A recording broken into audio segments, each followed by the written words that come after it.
Before we get started, don't forget to like and subscribe, and also don't forget to listen to the free audiobook that I made for you down below in the comments section. It's called I'm Addicted to Asian Guys, so check that out.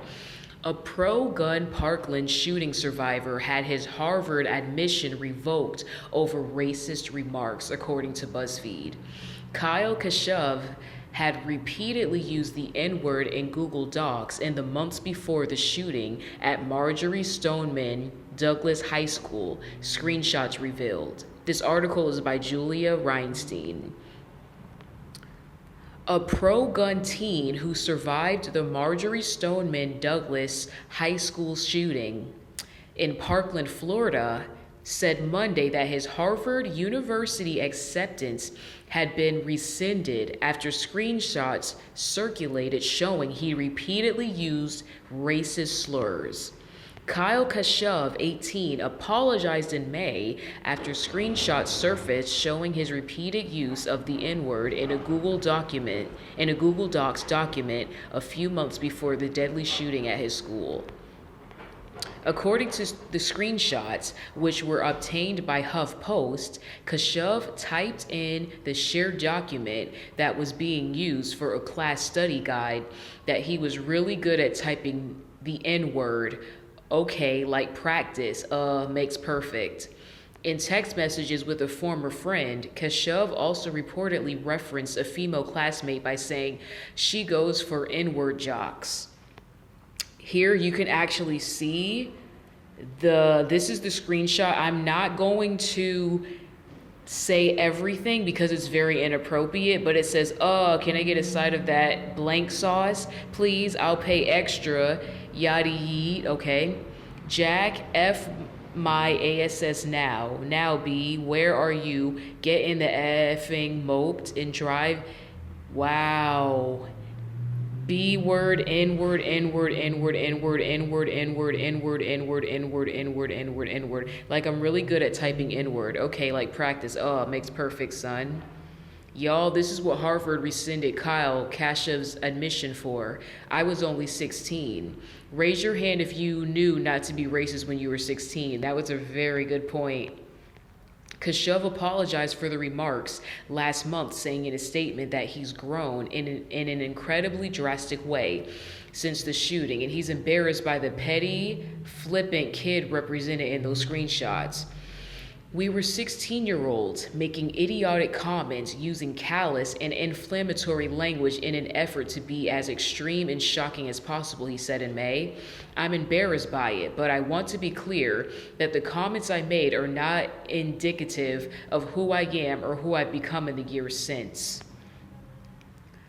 Oh yeah, this is what he said on Twitter. This is what Kyle Kashuv said on Twitter. I have recently been made aware of screenshots circulating that include offensive comments former classmates and I made a few years ago, long before the shooting. I want to address this with honesty and transparency. We were 16-year-olds making idiotic comments using callous and inflammatory language in an effort to be as extreme and shocking as possible. I'm embarrassed by it. But I want to be clear that the comments I made are not indicative of who I am or who I've become in the years since. This past year has forced me to mature and grow in an incredibly drastic way. My world, like everyone else's in Parkland, was turned upside down on February 14th. When your classmates, your teachers, and your neighbors are killed, it transforms you as a human being. I see the world through different eyes and embarrassed by the petty, flippant kid represented in those screenshots. I believe those I've gotten to know since that I'm a better person than that. What? I can and will do better moving forward. Then he said, this is just a quick note on callous comments I made a few years ago in high school that are circulating. Horrible. A Harvard spokesman told BuzzFeed News the university doesn't comment publicly on the admission status of individual applicants. Kashuv stepped down from his role with right-wing group Turning Point USA in May, just before the racist comments went public, saying he was taking a gap year before college to push for more school safety legislation.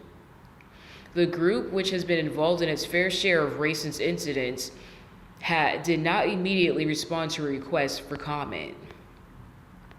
Thanks to his pro-gun stance, Kashuv had previously met President Donald Trump in the Oval Office, appeared on Fox News, and given a speech at a National Rifle Association conference. That's crazy. Happy birthday, Mr. President, he tweeted. When my community was struggling through all the confusion and pain, he was there to help. Taking the time on one of the busiest days of the administration to sit down with some some high school kid to discuss how to fix the real problems. Kashuv was widely criticized for the racist remarks that surfaced, even by far-right personality Laura Loomer. Former classmates of Kashuv, speaking to HuffPost, said the comments revealed in the Google Docs file were standard fare for him. Oh my goodness. Everyone knew him as the vulgar kid that says stuff like that. Talk that way out loud, one unnamed student said. He would talk that way to a lot of people.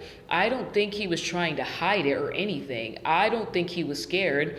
I think he fell into that Discord. Gamer guy that says those vulgar things.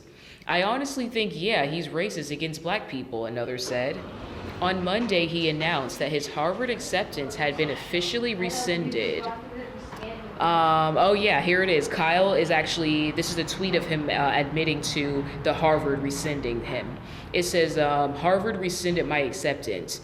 3 months after being admitted to Harvard class of 2023, Harvard has decided to rescind my admission over texts and comments made nearly 2 years ago, months prior to the shooting. And then he says, I have some thoughts, here's what happened. Then he goes on from there.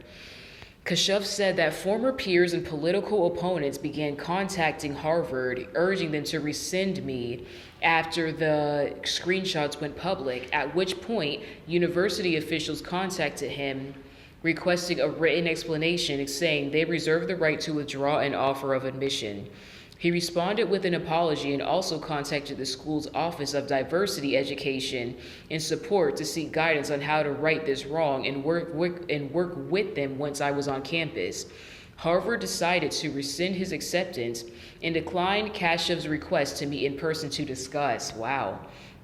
Harvard deciding that someone can't grow, especially after a life-altering event like the shooting, is deeply concerning. Kashuv tweeted, if any institution should understand growth, it's Harvard, which is looked to as the pinnacle of higher education despite its checkered past. Throughout its history, Harvard's faculty has included slave owners, segregationists, bigots, and anti-Semites, he continued. If Harvard is suggesting that growth isn't possible and that our past defines our future, then Harvard is an inherently racist institution. But I don't believe that. Kashuv said he does not know what he will do now that he won't be attending Harvard, adding that he had given up huge scholarships to go there. He did not immediately respond to a request for comment. And there it is. So, wow, that was a lot. Okay, well, my thoughts on this. Should Harvard have rescinded his acceptance? I'll be honest with you. That's a tough one because it's like he was a kid, but he wasn't a little kid. You know what I mean? At the end of the day, it looks bad on the school, to be honest. It looks too bad. Because let's face it, his opinions most likely haven't changed. I'm sorry, but a school shooting, yeah, I mean, it's very traumatic, but it's like, will that really like change you from being racist? Like, will that really like change your mind about how you feel about black people? I don't know. I'll be real, I can't say I know for sure, but should Harvard have rescinded his acceptance? That's a tough one for me to answer. It just looks really bad on the school. And apparently, like he mentioned, they've had issues in the past with racism. So I just think they want to stay far away from any bad publicity. So to be honest with you, this just shows like what we do really does affect us. Like even in the future, like, okay, you know, I wrote my book, I'm Addicted to Asian Guys, that I made for you. The audiobook is actually available for you to listen to now. I actually didn't put the audiobook in my name. I put it in another name. I used my middle name for it. And I know this is stupid that I'm admitting this right now, but I originally didn't use my first and last name because I know unfortunately, like, I don't work for myself 100% right now. So I know I'm gonna be an employee for a little while longer. So whenever I have to search for work, I don't want a potential employer to Google me and see I'm addicted to Asian guys. You know what I'm saying? Like, they'd have to do their research to figure out that, like, it's me. You know what I mean? That I wrote that book, because it's very juicy. I'm not gonna lie, it's a very juicy book. That's why I want you to listen to it. So my point is, I do realize that what we do can come back to haunt us later. So this is just a prime example of that. I don't feel bad for him because, quite frankly, he doesn't seem like a very nice person. So a nice person wouldn't say something like that. So I don't feel bad for him. Go to community college like the rest of us. Like, that's how I feel about it. Let me know in the comment section below what you think about this situation. And if you were Harvard, would you have rescinded his acceptance into Harvard? Let me know in the comment section below. Also, don't forget to listen to the free audiobook, I'm Addicted to Asian Guys. I made that book for you because it's very entertaining and has a lot of great life lessons. Check it out. Let me know what you think about the book. I need your honest review on it, okay? I hope you have a wonderful day. Bye.